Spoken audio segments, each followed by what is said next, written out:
જય Swaminarayan.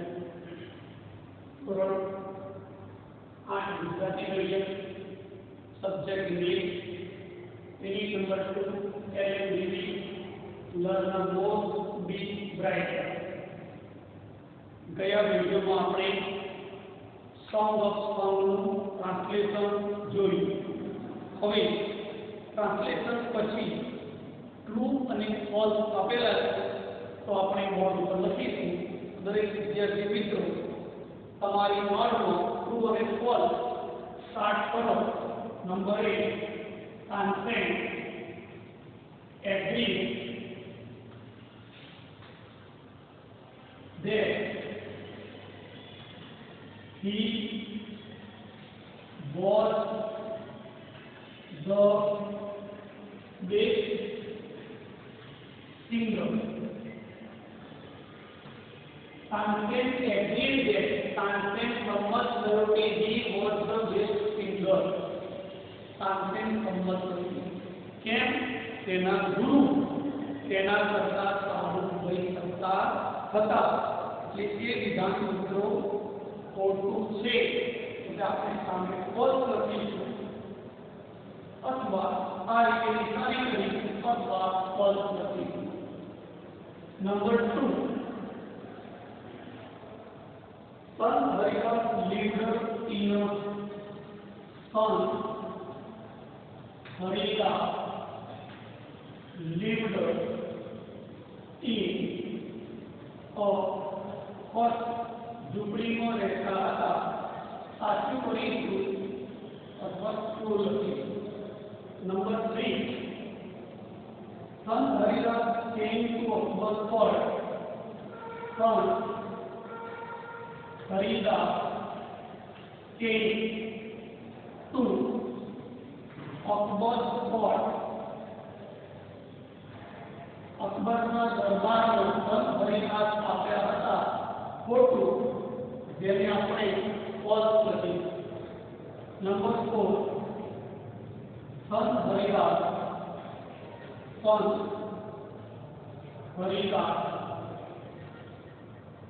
could not sing well. Could not sing well. ખોટું છે મિત્રો. અહીંયા નહીં કે સંત હરિદાસ સારું ગઈ શકતા ન હતા. ખોટું વિધાન. Consent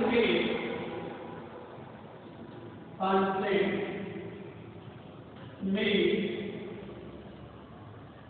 mistake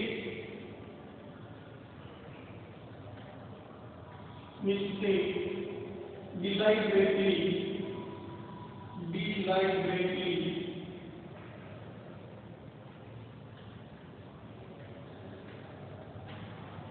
સાચું છે. deliberately જાણીને ભૂલ કરતો હતો. Consent. Number 6, the king agreed that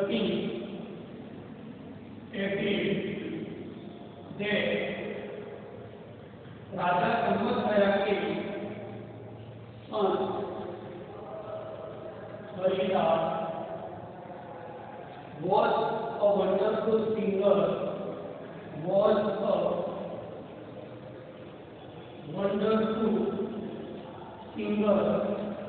આ વાક્ય સાચું છે મિત્રો, કારણ કે સંત હરિદાસનું સંગીત રાજાએ સાંભળ્યું, પછી રાજા પણ સંમત થયા, એમને પણ ગમ્યું. મિત્રો પહેલું વિધાન ફોલ્સ છે, બીજું ટ્રુ છે, ત્રીજું વિધાન ફોલ્સ છે, ચોથું વિધાન ફોલ્સ, પાંચમું ટ્રુ અને છઠ્ઠું વિધાન ટ્રુ છે. તમને સમજણ પડી ગઈ. હવે આગળ ડિગ્રીના વાક્ય આપે, એટલે હવે પછીના વિડીયોમાં આપણે ડિગ્રી વિશે અભ્યાસ કરીશું. અત્યારે આપણે આનું સોલ્યુશન કરી લઈએ. There is someone who sings better than I. આ વાક્ય લખેલું છે, એના 3 ઓપ્શન આપ્યા છે. તો આપણે 3 ઓપ્શન વિશે ડિસ્કસ કરીશું. એક્ટિવિટી 4 છે. 4 ની અંદર A B C એવું આપેલું નથી. પાઠ પૂરો થાય પછી ટ્રુ ફોલ્સ આપે છે, એના નીચે ડિગ્રીના 5 વાક્ય આપે છે. પાંચે પાંચનો ઓપ્શન આપેલા છે, ત્રણ ઓપ્શન. તો મિત્રો પહેલું વાક્ય છે એનો ઓપ્શન બી સાચો છે. someone think better than I do. બીજું વાક્ય છે એનો જવાબ છે સી I am. આ રીતે લખો તો મોટા છે, પહેલા તો જવાબ બી છે, બીજાનો સી. ત્રીજું વાક્ય છે I'll tell you how to get down it. તો એનો જવાબ બી છે. ચોથાનો જવાબ એ છે અને પાંચમાનો જવાબ સી. આ રીતે આપણે બધા જવાબ લખી લઈશું. પછી આગળના વિડીયોમાં તમને ડિગ્રી વિશે સમજાવું છું અને આ બધા વાક્ય વિશે પણ સમજાવું છું. હવે આપણે પ્રશ્નોની ચર્ચા કરીએ. તો અહીંયા 5 પ્રશ્નો આપેલા છે. તો 5 પ્રશ્નોની ડિસ્કસ કરી લઈએ. પહેલાનો બી, બીજાનો સી, ત્રીજાનો બી, ચોથાનો એ, પાંચમાનો સી જવાબ. ડિગ્રી વિશે आपको एक वीडियो लेक्चर आपसे समाधान वाक्य આવી ગયું. ચાલો હવે આપણે answer the question. Answer the question. આ પ્રશ્ન આપણે પરીક્ષામાં આવે જે અત્યારથી લખી અને મોડેલ કરવા. who said better than Tansen? better than Tansen. Tansen કરતા કોણ સારું હોઈ શકતું હતું? તો મિત્રો આપણને ખબર છે સમ Haridas. Haridas said better than Tansen. Tansen કરતા સારું पर हरिदास नहीं सकता था. Number 2, where did son Haridas live? where did son Haridas live? આ વાક્યમાં મિત્રો did આપેલું છે એટલે live આપે ત્યાં રહેતા હતા. તમને ખબર છે વૃંદાવનમાં રહેતા હતા. આપણે જવાબ લખીશું son Haridas lived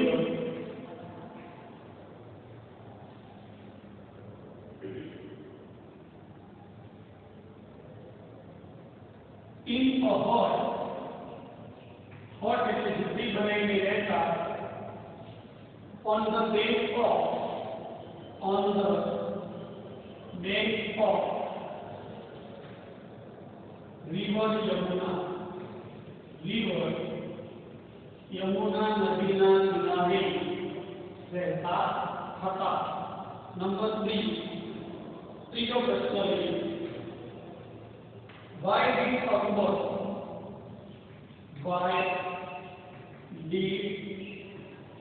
Akbar decide to go to son Haridas what? son Haridas what? son Haridas ની ઝૂંપડી જવાનું નક્કી અકબરે શા માટે કર્યું? કારણ કે અકબરને શું કરવું હતું? ગીત સાંભળવું હતું. એટલા માટે तेरे Akbar decided to go to Haridas hut because આપણે ડાયરેક્ટ જવાબ લખીશું because he sung better than Tansen. he sung better than Tansen. Tansen કરતા સારું ગાતા હતા એટલે એમની ઝૂંપડીએ જવાનું અકબર રાજાએ નક્કી કર્યું. આ રીતે મિત્રો આપણે 3 પ્રશ્નો લખ્યા. હવે બીજા 2 પ્રશ્નો લખીશું. ફરી એકવાર ધ્યાન આપજો. who sung better than Tansen? Tansen કરતા where is Sun Haridas live there Sun Haridas later is heard on the bank of river Yamuna. Why did Akbar decide to go to Sun Haridas hut? શા માટે સંત હરિદાસની ઝૂંપડીએ જવાનું નક્કી કર્યું? because he એટલે સંત Haridas sang better than Tansen કરતા સારું ગાતા હતા. હવે કહો પ્રશ્ન લઈ લીધો તો ત્રણ પ્રશ્નોમાં તમને ખ્યાલ આવી ગયો કે આવા પ્રશ્નો આપણા પાઠમાં આવે છે. અને તો question number 4, what condition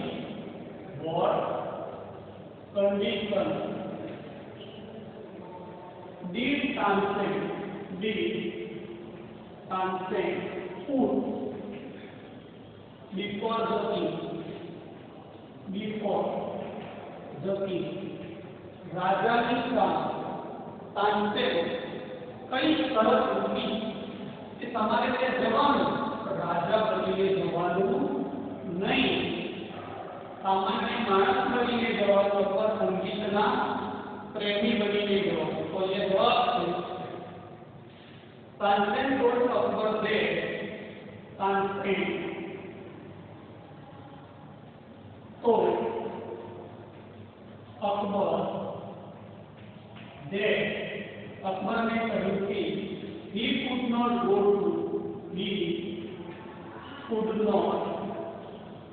to Sant Haridas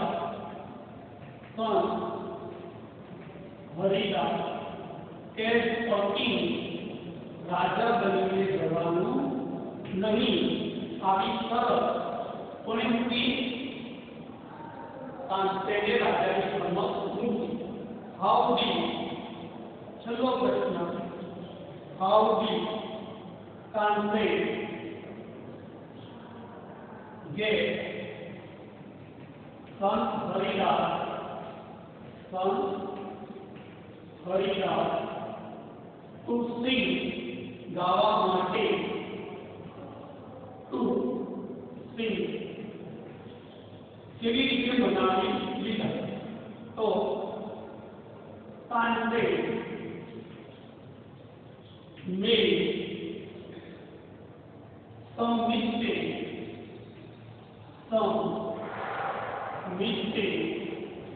again and again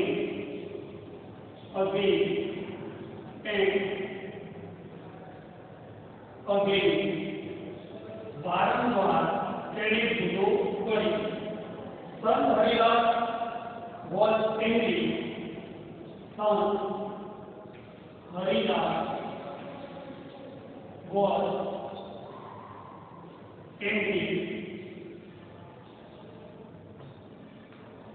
સંત હરિદાસ angry લક્ષણો પણ ચાલશે.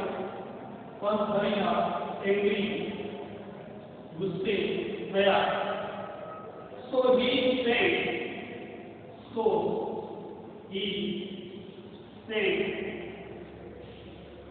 હવે ઉપર લખી નીચે દેખાશે he said right Darbari the right way એટલે સાચી રીતે ગાવાની શરૂઆત કરી દીધી. કારણ કે જો તાનસેન ભૂલ ન કરે તો સંત હરિદાસ ન કરે. એક વિદ્યાર્થી ભૂલ કરે તો શિક્ષક એને ભૂલ સુધારવા માટે કેવી રીતે ગાવું, કેવી રીતે બોલવું તે શીખવાડે છે. અહીંયા પણ આપણે તાનસેન ઈચ્છતો હતો કે મારા ગુરુ ગાય અને રાજા સાંભળે, રાજા ખુશ થાય. એટલા માટે તાનસેને વારંવાર ભૂલો કરી અને ગુરુને ગાવા માટે તેને સમજાવ્યા કે હવે તમારે ગાવું પડે. હવે મિત્રો આગળ જઈએ એક્ટિવિટી નંબર 5. એક્ટિવિટી 5 ની અંદર પણ ડિગ્રી આપેલી છે. તો ડિગ્રીના વાક્ય વિશે આપણે આખો એક વિડિયો લેશું અને એમાં આપેલા બધા જ વાક્ય સમજાવશું. હવે એક્ટિવિટી 6 છે એ થોડીક લખી લો એક્ટિવિટી 5 બાકી રાખો, કારણ કે આપણે જલ્દી સમજાવીએ પછી આપણે વાક્ય લખીશું. Activity number 6.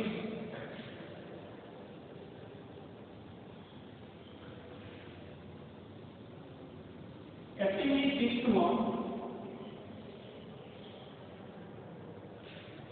આપણે કોણ કોના જેવું છે, અહીંયા બહાદુર કોણ, બહાદુર વિશે લખીશું કે એસ બ્રેવેસ્ટ લાયન. એક્ટિવિટી 6 નો 8 શબ્દો આપેલા છે, લખી નાખો. એ બ્રેવ, એ કોના જેવું, લાયન જેવું, બહાદુર. બીજો શબ્દ છે અલાય.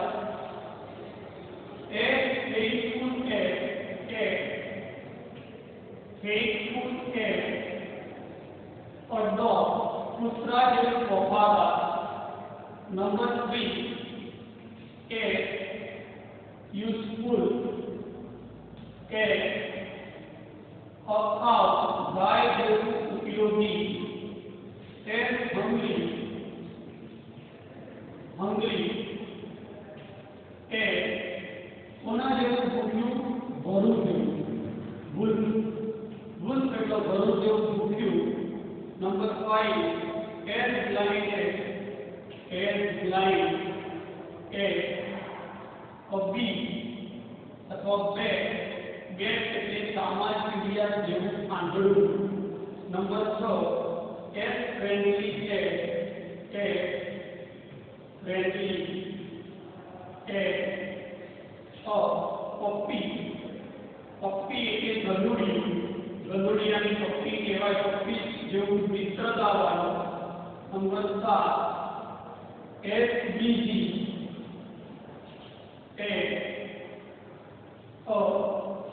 બી એટલે બદમાશી જેવું ગેર. નંબર 8 ugly એટલે કદરૂપ. ટોડ એટલે આપણે લેટકો પણ કહીએ, લેટા જેવું પદું. આ રીતે મિત્રો આપણે કોના જેવું એક્ટિવિટી 6 માં લખીએ, લાઈન પર લખી લો. હવે આપણે એક્ટિવિટી 5 બાકી છે, પછી એક્ટિવિટી 7 અને એક્ટિવિટી 8. આ બધી આપણે નેક્સ્ટ વિડીયોમાં જોશું. તો અહીંયાથી જે પણ એક્ટિવિટી આપણે લખાઈએ છીએ એ તમારી નોટમાં લખવાની છે, સારા અક્ષરે લખવાની છે, ફોટો પાડવાનો અને વોટ્સઅપ કરી દેવાનો. મારો મોબાઈલ લખી રહ્યો છું 8200517341. આ નંબર પર વોટ્સઅપ કરી જેથી કરીને અમે જોઈ શકીએ કે તમે હોમવર્ક કરો છો કે નથી કરતા. તો આ રીતે તમને આજે સિમ્પલ્સ લખાયા, ક્વેશ્ચન લખાયા, એક્ટિવિટી 6 લખાઈ. આ બધી જ એક્ટિવિટી તમે પૂર્ણ કરજો, વાંચજો. સ્પેલિંગના પણ ફોટો પાડીને મોકલીએ છીએ. MCQ આ બધું નોટબુકમાં લખજો અને દરરોજ થોડું વાંચજો. આપણે ખાલી પ્રથમ સત્રમાં 4 જ પાઠ, એમાં આપણે બીજો પાઠ તો પૂરો થવાની હવે તૈયારી. તો ચોપડી, ગાઈડ, નોટબુક બધું બતાવજો. બધું ધીરે ધીરે step by step spelling, MCQ, true false, થોડા ક્વેશ્ચન લખજો અને ધીરે ધીરે હોશિયાર બની જજો. જય સ્વામિનારાયણ.